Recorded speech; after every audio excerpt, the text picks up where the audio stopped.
80 of Community Service Hour. This is episode Backdoor Balkanization, the third and final video of our series about European regulation that's going to be required for smart contracts. And this one is the deepest. We've got some pictures, no code yet, just talking about the ideas here. Maybe this will shed light on the regulation too. Just thinking about, how do we actually use it? Kind of shows you really what is in the regulation. As we discussed on previous episodes, the European regulation will require backdoors in smart contracts. Okay, we've got the smart contract, we've got this backdoor, we've got these different governments that have access, but then what if there's a different government that needs access? For example, the United States. Here, we've got the application, we've got the backdoor. The backdoor, we recommended as before, will be controlled by some type of a DAO. I'm using the word DAO here, heavy air quotes, because a DAO, for me, is anything that's not an externally owned account. You want to have maybe you having the ability to do one type of thing, possibly minting tokens, and you want government to be able to do a different type of thing. For example, freezing tokens, destroying tokens, maybe some different governments. We're still assuming this is all EU. So you've got one government, let's say the government in charge of money laundering, and maybe a different government in charge of, let's say, consumer protection, or maybe securities or whatever.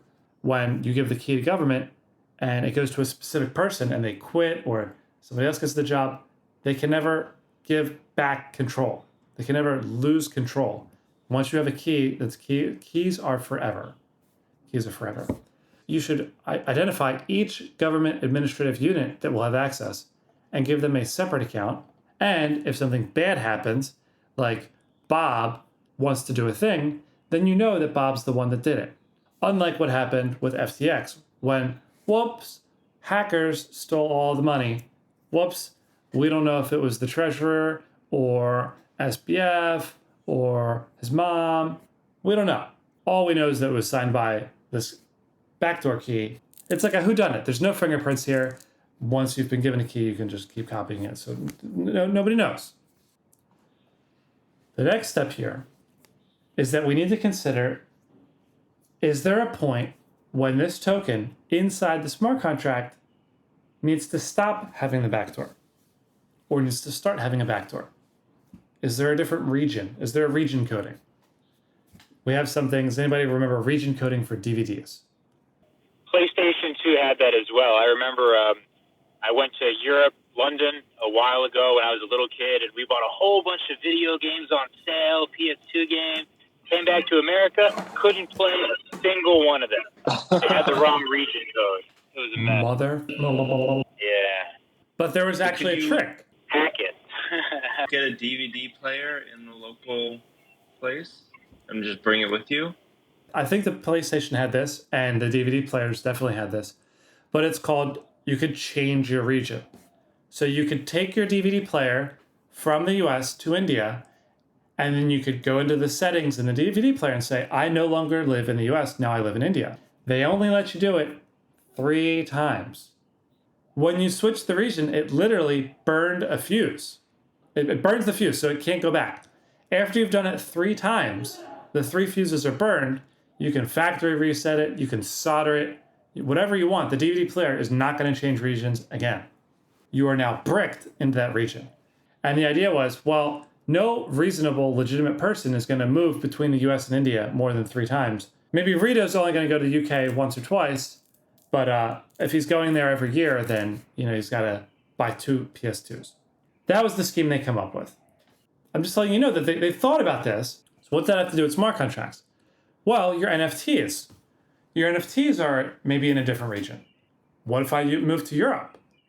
Well, now the European backdoor has to apply. So we've got to have some type of an idea here where the backdoor that is applicable to the customer might change if the customer moves. Does that mean you access from a different IP address? Do you access from a VPN? Do I feel like I'm in China today, or do I feel like I'm in the US? I'm accessing Twitter. I feel like I'm in the US today. How do my NFTs feel? Do my NFTs feel European? The NFTs that I buy in the US, do they need to have the backdoor? The law isn't very clear about that in Europe. But when you access a website, I'm accessing websites from China here, and they're different. I get different cookie pop-ups than the US. When I access Google, I got this big pop-up. I don't know if you get this in the US now. I think it's based on your IP address. There's a big cookie pop-up. Do you want cookies?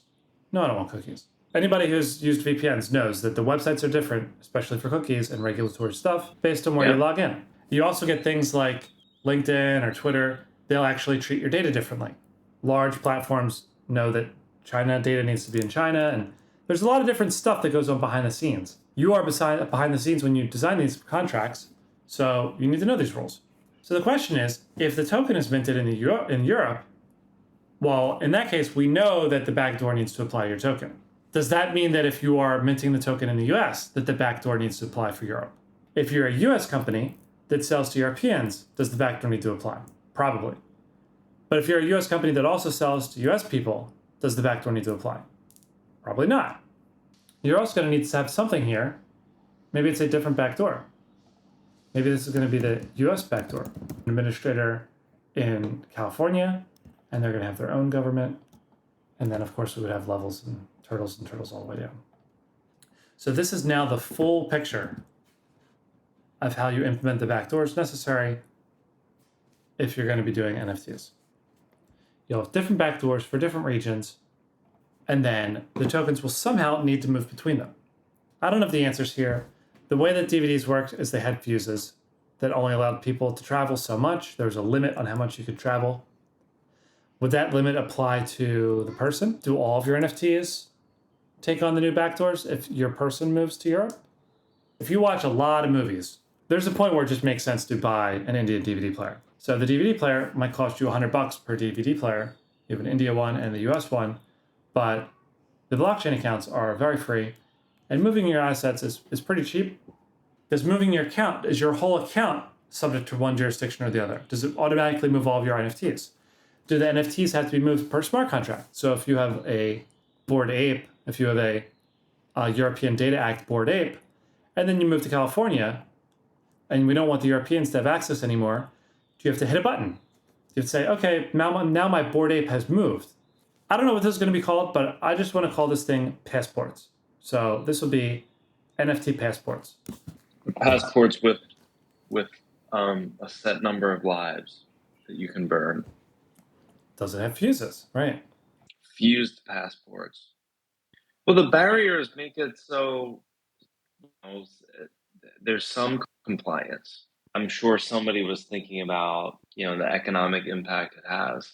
It's not 100%, maybe it's not even 50%. And there's probably some level of, I'm sure Rito probably had to buy more games than he wanted, even though there was a way to hack it.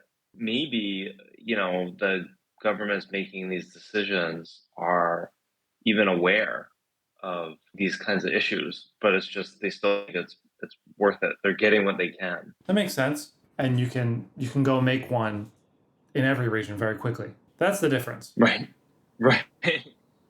Yeah. I mean, here's my VPN and list. You just so transfer to, right. I'm in California, or apparently England. I can be in Switzerland, Hong Kong, New York in about 3 seconds. You also have to limit the wallet's ability to talk to compliant versus non-compliant smart contracts too, right? Like if you're in Canada with a Canadian wallet, then for this system to work, you could only talk to Canadian smart contracts only somehow, which wouldn't necessarily work unless you have complete divided control over the network, right? Right. So one way to do that is to have a separate application. This would be Canada, Bored Ape US, Bored Ape Canada, Bored Ape Singapore, everything. The way I'm illustrating here is that the same smart contract can deal with the different regions, but it'll need to know which one. There has to be a mapping. There has to be an assignment. For each customer that comes in, you're off from here, you're from there, like a cookie. So for Canada, you could use the same smart contract, but as you come in, they would need to assign you as Canadian. There's another word for this. There's another concept that's related, not just the DVDs and fuses and PlayStation. It's called Balkanization. This came up with, I guess, around the World Wars, and in the Balkans, which is where this word came from, people would be subject to the one government or the other, and they're very disconnected. Balkanization, this word lives on.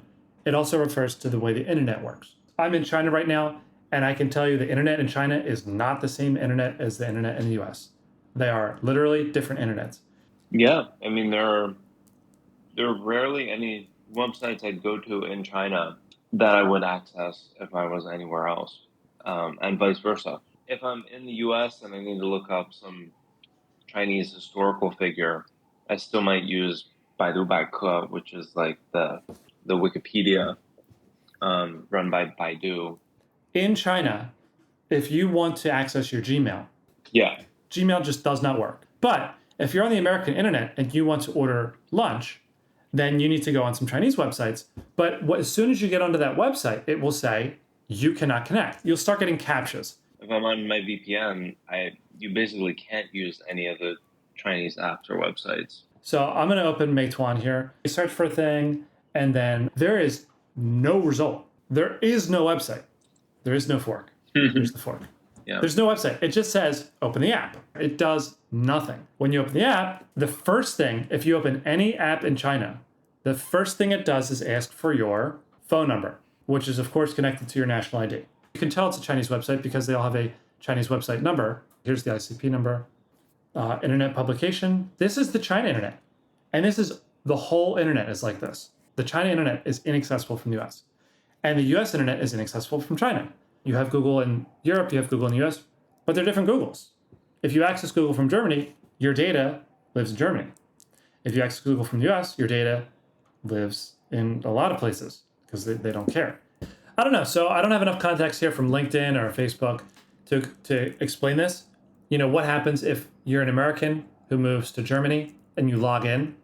Balkanization might look like just national chains, like national blockchains. But it's like there's one that is, all the miners are registered, everybody's registered. I think that's kind of what China's doing. Yeah, that makes sense. And I think a lot will just rely on like self-reporting and like government agencies suing people, filing criminal cases and charging people taxes just to like scare people into line rather than actual technical implementations that will limit what companies can do. That's my guess is what will happen. Yep. All companies that have European users too. But a company still has to think about how to implement.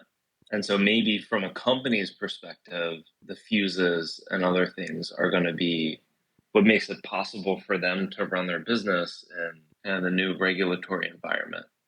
Another example we can study is the iPhone. So if you come to China, you want to download all the China music apps for sure. So in the iPhone, you have to go to settings, you have to go to your app store location, and you have to switch it to China. Anybody who's in the China world, you're also familiar with switching back and forth. Yeah, it's a very painful process. Yeah, there's a couple more topics. I'm curious about the NFT vending machine. I'm surprised. This is bold. I haven't actually used it, so it's very possible this is not an NFT, but It just says so. Right, they could just be using the word, which would not surprise me in China either. Yeah. I'm walking down the mall in Guiyang, and I run into IP Station. And it just happened to be that as I was walking by, I saw NFT box on the screen. What?